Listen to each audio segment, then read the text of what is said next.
नमस्कार, मी Swati journey of happiness या माझ्या यूट्यूब चॅनलमध्ये तुम्हा सगळ्यांचं मनापासून स्वागत करते. वेलकम टू डे 15 आपला हॅपी लाईफ मेडिटेशन चॅलेंजच्या 15व्या दिवसामध्ये तुम्हा सगळ्यांचं मनापासून स्वागत.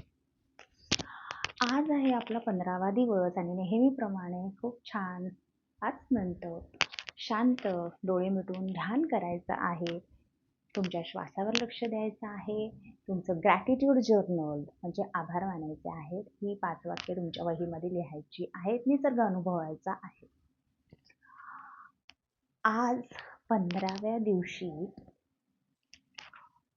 मी एक प्रश्न विचारते तुम्हाला. त्याचं उत्तर तुम्हाला तुमच्या वहीमध्ये लिहायचं आहे की तुमच्यासाठी what is real happiness? Definition काय happiness? What is definition of happiness किंवा सुखाची व्याख्या काय आहे?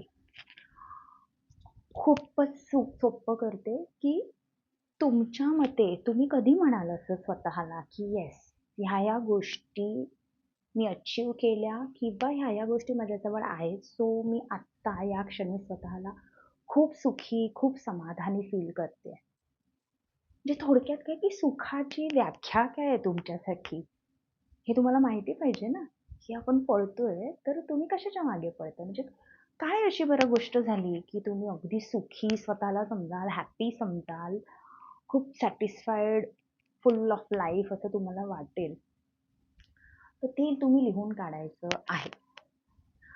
म्हणजे एखाद्यासाठी एक असतं ना की मला अमुक इतका पगार मिळाला की मी खूप खुश होईन, किंवा आत्ता मी माझं घर घेतलं की मी खूप खुश होईन. पण ते तुम्ही होईन म्हणता, पण व्हॉट अबाउट की ज्या गोष्टी तुमच्याकडे आत्ता आहेत आणि या क्षणाला तुम्ही ते फील करताय का की येस, मी सुखी आहे, माझ्याजवळ घर आहे, मी खूप बॅलन्स्ड आहे, मी खूप समाधानी आहे, जे काही आहे माझं खूप छान, माझी फॅमिली आहे, माझं माझं छान मुलगा आहे, मुलगी आहे, जे काय असेल, माझं खूप हॅपी फॅमिली, माझं छान चाललंय सगळं. तर म्हणजे बोलतात ना, कोणी 10,000त पण खूप खुश असू शकतं आणि कोणी 1,00,000 रुपये जरी कमवत असेल तरी ते लोकं हॅपी नसतात. म्हणून आज मी हा प्रश्न विचारलाय की कोणती अशी बाबा गोष्ट आहे जी की तुम्हाला असं वाटेल की येस, ही माझी सुखाची व्याख्या आहे. म्हणजे घरामध्ये संध्याकाळी मी तुम्हाला सांगते, जेव्हा घरामध्ये खूप छान पॉझिटिव्ह वाइब्स असतात, तर माझ्यासाठी ते पण खूप सुख आहे. घरामध्ये जेव्हा सगळे खळखळून हसतात, एकत्र वेळ घालवतात, तर ती माझी सुखाची व्याख्या आहे. किंवा घरातल्या व्यक्ती, आपल्या जवळच्या व्यक्ती आपल्याला जज नाही करत आहेत. सगळं खूप छान चाललंय. भले चुका होत असतील, तरी सुद्धा समोरच्याची सांगण्याची पद्धत वेगळी आहे. या साऱ्या सिच्युएशन जरी माझ्यासोबत घडत असतील, माझ्याबरोबर घडत असतील, तरी मी म्हणेन की येस, मी सुखी आहे. माझं असं केओटिक लाईफ, जे खूप सारा गोंधळ नाहीये, तर त्याला पण मी सुखच म्हणेन. सो तुमची अशी सुखाची व्याख्या काय आहे? ती आज तुम्ही आपल्या वहीमध्ये लिहून काढायचं आहे. कारण तुमचा व्हाय क्लिअर असणं खूप महत्त्वाचं आहे. आयुष्य जे बोलताना छान जायला हवं, ट्रान्सफॉर्मेशन व्हायला हवं, तर त्या वाटेवर चालताना ना, तुमच्या डोक्यातल्या गोष्टी क्लिअर हव्या. मग हळू-हळू खूप छान वाटायला लागतं. मग काय, मला वन रूम किचनमध्ये पण खूप मी हॅपी आहे. माझं घर आहे, माझे व्हायब्रेशन्स आहेत. ह्या गोष्टीने पण मी सुखावेन. कोणी बंगल्यात खूप छान वाटेल, कोणाला भाड्याच्या घरातही खूप छान वाटू शकतं. फक्त इथून तुमचे थॉट तितके सुखी असले पाहिजे. मुळात तुमचे थॉट सुखी असले पाहिजे. मग तुम्हाला सगळ्या गोष्टीत सुख दिसणार. आणि ते शोधता आलं पाहिजे.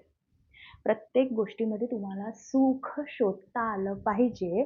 म्हणून आज तुम्हाला मी विचारलंय की तुमच्यासाठी सुखाची व्याख्या काय आहे? ते तुम्ही आज लिहून काढायचं आहे तुमच्या वहीमध्ये.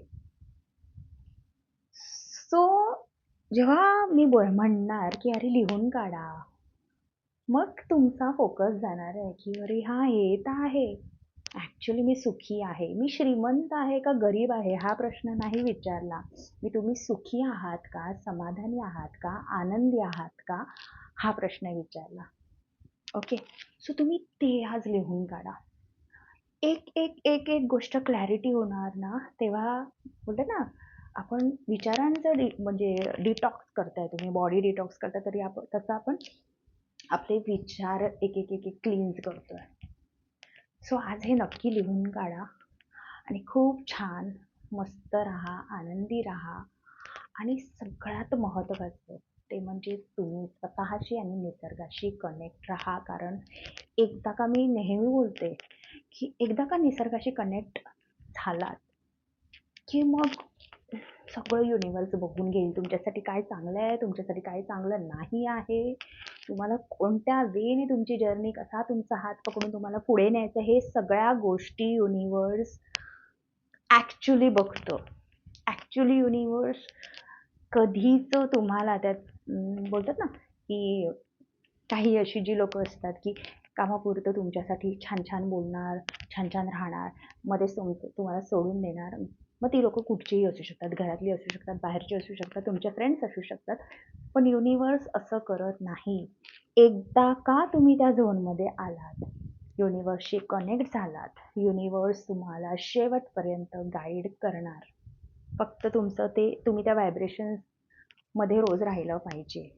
तुम्ही आभार मानले पाहिजे. तुम्ही थोडंसं वेळ निसर्गासोबत घालवला पाहिजे.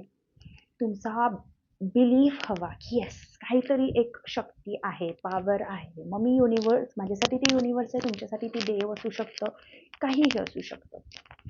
पण त्या शक्तीला पूर्ण सरेंडर व्हा आणि मग आयुष्यामध्ये खूप सारे मॅजिक घडतात. ते त्याचं ऑब्झर्व्हर बना, की येस, अरे हां, ही गोष्ट होतेय. येस, हे तर सुख आहे. इथे मला छान वाटतंय. इथे मला सॅटिस्फाईड वाटतंय. इथे मला प्रोटेक्टेड वाटतंय. ह्या सगळ्या गोष्टी तुम्ही विचार केला पाहिजे. नाहीतर फक्त सगळे जसं नॉर्मल लाईफ जगतायत, तसं तर सगळेच जगून जाणार आहेत ना. तर काहीतरी त्या प्रत्येक दिवसातून, त्या प्रत्येक क्षणातून लेसन घेता आला पाहिजे. So thank you so much for watching आणि डे 15 डन असं मला कमेंट बॉक्समध्ये लिहून कळवा. Thank you so much. Universe bless you अबंडंटली.